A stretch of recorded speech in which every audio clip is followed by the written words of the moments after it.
네, 이번 주 마지막 거래일인 오늘 시장은 쉬어가는 분위기입니다만 오늘 시장에서도 주목받는 기업들이 있는데요. 오늘 수급 종목 함께 체크해 보시죠. 일단 외국인들의 종목들 어제 선택한 기업부터 살펴보겠습니다. 삼성 계열사들이 올라와 있네요. 삼성 일가가 삼성전자의 주식을 블록딜한다고 밝히면서 어제 저가 매수의 신호로 본 걸까요? 삼성 계열사들 순매수했습니다. 삼성전자부터 SDS, 삼성물산과 삼성생명까지 담아내는 모습이었고요. 그리고 어제도 이 네이버와 그리고 주가가 크게 올라왔던 카카오까지도 연일 순매수하는 모습이었습니다. 오늘 시장에서의 흐름도 함께 체크를 해보시죠. 외국인들 오늘 시장에서는 일단 반도체 기업들 보입니다. 동진세미캠과 삼성전자, 대장주까지 순매수를 하고 있고요. 그리고 오늘 카카오뱅크 어제에 이어서 오늘도 선택을 하고 있습니다.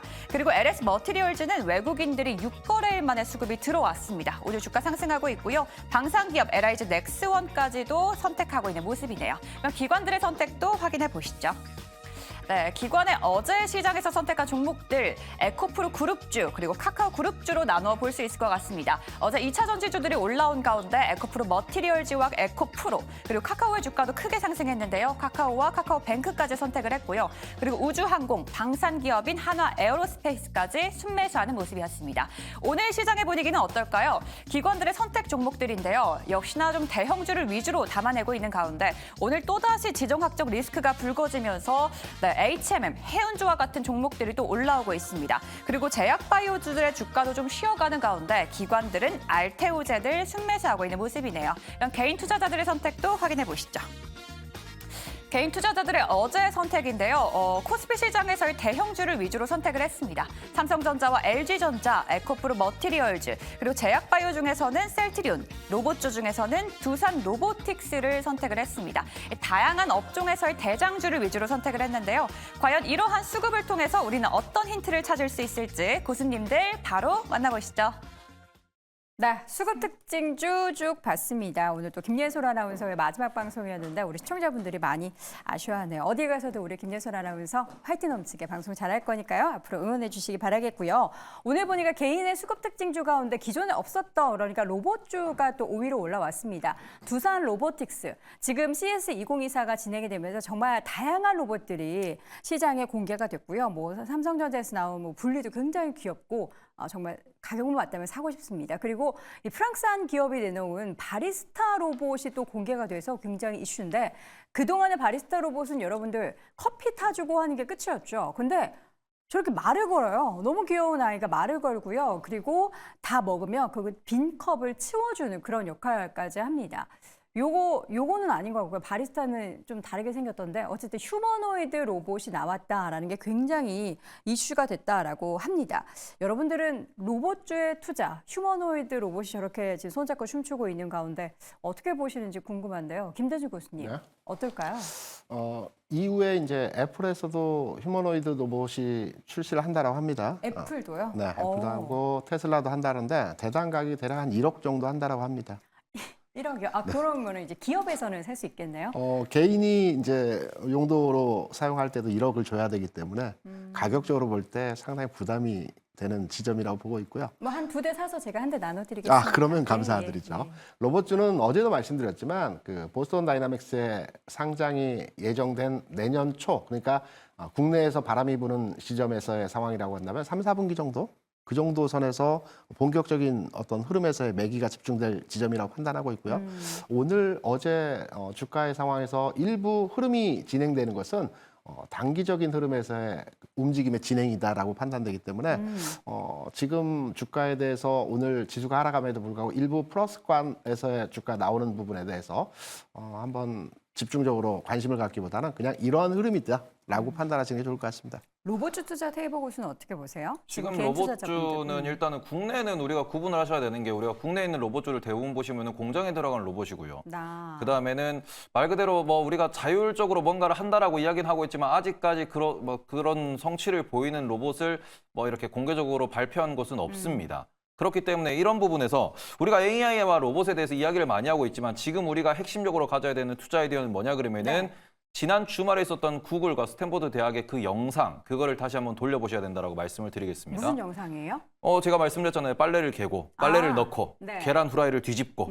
그러한 영상인데 그 부분에서 원가, 원 제작 비용이 5천만 원 이하였다라는 부분, 방금도 1억이라고 말씀을 해주셨는데 네. 지금 말 그대로 한 사람의 노동을 1억으로 대체할 수 있는 시대가 오고 있다는 겁니다. 네. 그렇기 때문에 이 부분에 있어서 우리가 로봇주, 테마로 수급으로 투자하는 것도 분명히 중요하지만 가장 핵심이 되는 거는 1억으로 사람을 대체한다 그러면은 우리나라만 하더라도 노동자 기준에 1,000만 명이라고 잡으면은 그 규모가 어마어마할 것이고요.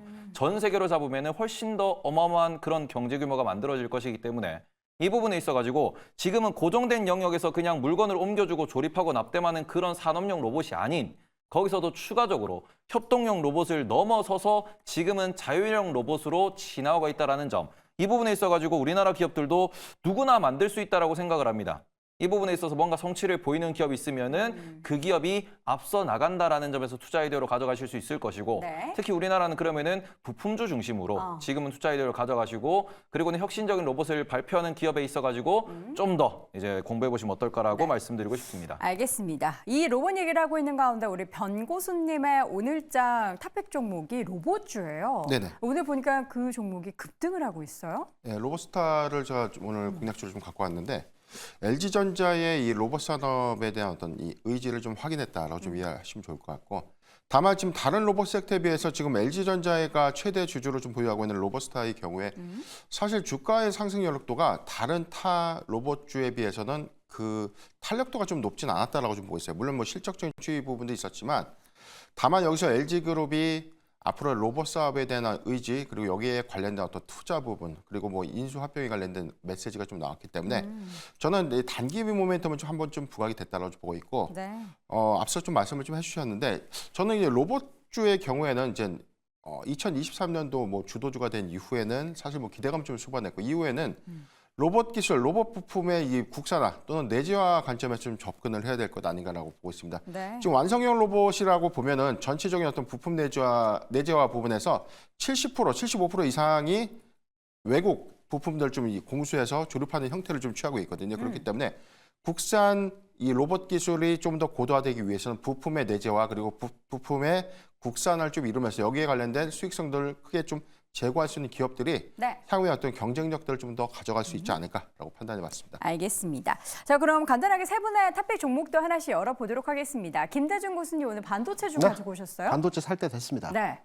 왜냐하면 최근에 주가 하락에 우리 시장에서의 8일 연속 하락에서의 모습을 보여주는데요. 연초 하락은 아무래도 연말 매수했던 윈도우 드레싱 관련된 물량이 없었고요.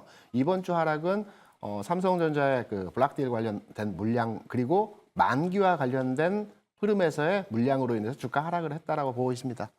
전체 글로벌 시장에서의 상황을 보더라도 일본 시장, 중국 시장도 이제 반등의 흐름이 만들어지고 있죠. 그래서 우리 시장에서도 그간의 하락을 찍고 이제 반등할 수 있는 분위기에서 상황이 나타나고 있기 때문에 이제 반도체를 사셔도 되고요. 반도체 내에서 오늘 흐름에서의 모습을 보게 되면 소재주들이 비교적 강한 흐름에서의 모습을 보여주고 있습니다. 한솔케미칼, 동진세미캠 뭐 등등의 종목들이 움직임이 진행되고 있고요. 저는 장비주 내에서 HPSP 현재 주가 상황에서는 보합선에서 등락의 모습을 보여주고 있지만 네. 반도체의 흐름으로 진행된다는 측면에서 관심을 가지셔도 될 것 같습니다. 어저께도 이제 우리 김장효 고수의 중소형주 탑픽 가운데서 HPSP를 고르시기도 했는데 김대중 고수님도 함께 좋게 보고 계신다는 점 함께 더불어서 말씀드리고요. 김정일 고수님은 기아를 가지고 오셨어요? 네, 저는 이번 CES에서 가장 눈에 띄는 기업이 기아였습니다. 왜요? 기아의 PBV가 굉장히 흥미로웠거든요. 뭐가요?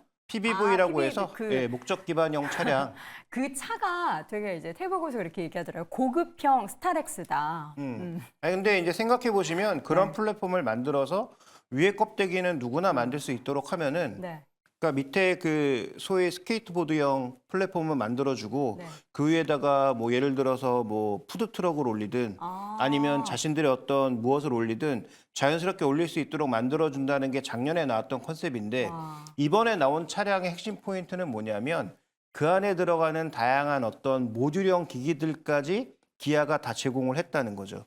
그래서 배송형, 로지스틱스 쪽에서는 PV1부터 PV7까지 해서 굉장히 다양한 형태의 그 차량을 만들고 그 차량에서 로지스틱스라든지 거기다 뭐 말 그대로 집을 얹을 수도 있는 상황이고요. 그래서 뭐 향후 캠핑카라든가 이런 쪽에 쓰일 수 있는 것들이 굉장히 많은데 거기서 모듈화된 부품들, 뭐 짐을 담을 수 있는 것이나 아니면 빼서 거기서 무언가를 만들 수 있는 그런 형태의 다양한 것들이 나와서 저는 향후 전체 자동차 시장의 어떤 파이는 줄어들 수 있다고 하더라도 네. 이런 목적 기반형 차량 자체는 늘어날 수 있기 때문에 기아가 상당히 재미있는 그런 제품들을 많이 만들어냈다는 측면에서 관심이 있고요.